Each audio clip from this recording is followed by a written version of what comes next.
Oi, gente! Como vocês estão? Eu sou a professora Carol e nossa aula de hoje será sobre o sistema cardiovascular e ela é destinada ao 5º ano. Vocês lembram, quando nós estudamos o sistema digestório, que o nosso corpo, para utilizar os nutrientes dos alimentos, no processo de nutrição, ele precisa que os nossos sistemas cardiovascular, respiratório e digestório atuem em conjunto. Lembram? Nós já estudamos o sistema digestório, o sistema respiratório e hoje chegou a vez do sistema cardiovascular. O sistema cardiovascular, ele é responsável pelo quê? Ele é responsável pelo transporte e pela distribuição das substâncias que as células precisam para funcionar, bem como das substâncias que precisam ser eliminadas do nosso corpo, certo? Então, alguns papéis desse sistema são transportar e distribuir os nutrientes dos alimentos obtidos pelo sistema digestório para as demais células do corpo, assim como transportar o gás oxigênio dos pulmões para as demais células do corpo, assim como levar o gás carbônico das células do nosso corpo até os pulmões para que eles possam ser eliminados do nosso corpo, certo? E também um papel do sistema cardiovascular é participar da defesa do nosso organismo. Nos próximos slides vocês vão ver esses papéis um pouco mais detalhados. Quais são os componentes do sistema cardiovascular? O nosso coração, os vasos sanguíneos e o nosso sangue. Nosso coração. Qual é a função do nosso coração? A principal função do coração é bombear o sangue para todo o nosso corpo, no interior dos vasos sanguíneos, certo? O tecido muscular do coração, ele se contrai e relaxa de maneira coordenada, ritmada, resultando nos batimentos cardíacos. Aqui eu trouxe uma imagem do coração para vocês verem onde ele fica localizado.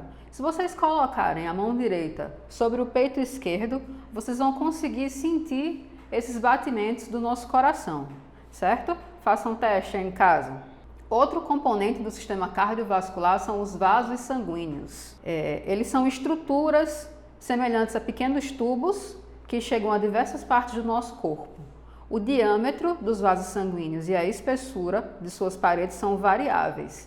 E aí eles são classificados de acordo com essas características, certo? Alguns são maiores, outros são menores. A parede desses vasos são mais grossas, outras são mais finas. Então aqui está a representação nessa imagem do nosso corpo, o corpo humano, repleto de vasos sanguíneos. Tem vasos sanguíneos em todo o nosso corpo. Se vocês observarem a parte de dentro aqui do seu braço ou aqui na sua mão, nós podemos ver alguns dos nossos vasos sanguíneos. E esses vasos sanguíneos podem ser artérias, que são vasos sanguíneos com parede espessa, que são mais grossas, e elas transportam o sangue do nosso coração até os tecidos. Tem as veias, que são vasos sanguíneos com parede mais fina que a das artérias. E essas veias, elas transportam o sangue dos tecidos para o coração, faz o caminho inverso ao das artérias. E nós temos os capilares, que são ramificações dos vasos sanguíneos que conectam as pequenas artérias e pequenas veias, certo? Essas paredes dos capilares são muito finas, o que permite a troca de substâncias entre o sangue e as células do tecido, dos nossos tecidos. Aqui eu trouxe uma imagem mais ampliada para vocês verem a diferença da parede da veia para a da artéria. A artéria tem uma parede mais grossa, mais espessa, e o capilar, a parede bem fininha, com essas ramificações. Outro componente é o sangue.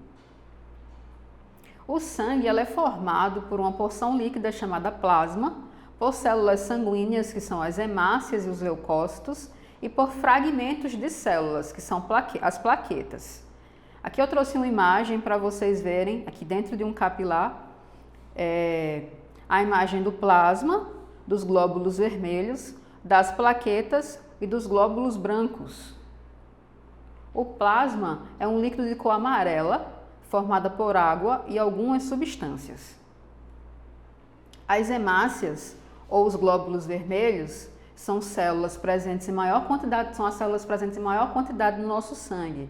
E elas possuem um pigmento vermelho chamado hemoglobina. Essas células são responsáveis pelo transporte do gás oxigênio e do gás carbônico pelo nosso corpo.